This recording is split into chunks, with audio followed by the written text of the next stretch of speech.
Spoken English रे strong हवा पाई वीडियोटी को स्टार्टिंग रु शेष पर्यंत निश्चय देखिए। वीडियोटी भल लगुले लाइक शेयर आउ सब्सक्राइब करेंगे आउ निजे कमेंट मध्य देबे। मते सहाय्य कर, हेल्प मी। मते भूली जाओ, फॉरगेट मी। जमारु हलनी आ कहवा don't move, don't move. Next तांको पढ़िबा को दियो, लेट देम स्टडी। बाध्य करनी, डोंट फोर्स। एहा को फिंगी दियो, आको कहवा throw it away, throw it away. Next देखिबा शेषरे आ कहते इंग्लिश रे at the end, at the end. Next देखि नबा कौन अछि केते लंबा, हाउ लॉन्ग। सुनु थाओ, कीप लिसनिंग।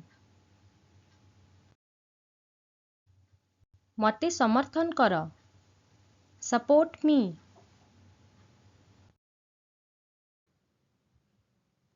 खराब परिस्थिति रे आ कहती इन डिस्ट्रेस, इन डिस्ट्रेस।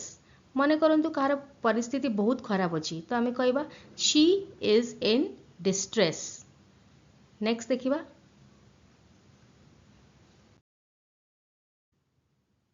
केमिति कहिबे आ कहवा how to say, how to say. Next जीवन रे थरे आ कहवा once in a lifetime, once in a lifetime. Next देखिबा फ्रेंड्स कौन अच्छी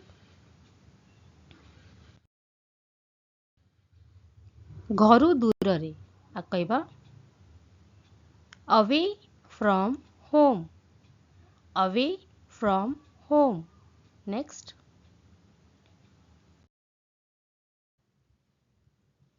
कौनसी विषय को करई पारिबा आ कहवा made it happen, made it happen. Example होची जेमती आपण किछि निजे कौन से काम को करई देले तो सेठी कहिबे आई मेड इट हैपन।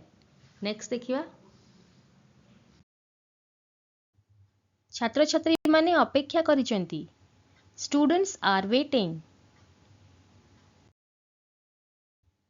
तमे चिंता करनी, यू डोंट वरी। वीडियोटी भल लगुले लाइक शेयर आउ सब्सक्राइब करेंगे आउ निजे कमेंट मध्य देबे।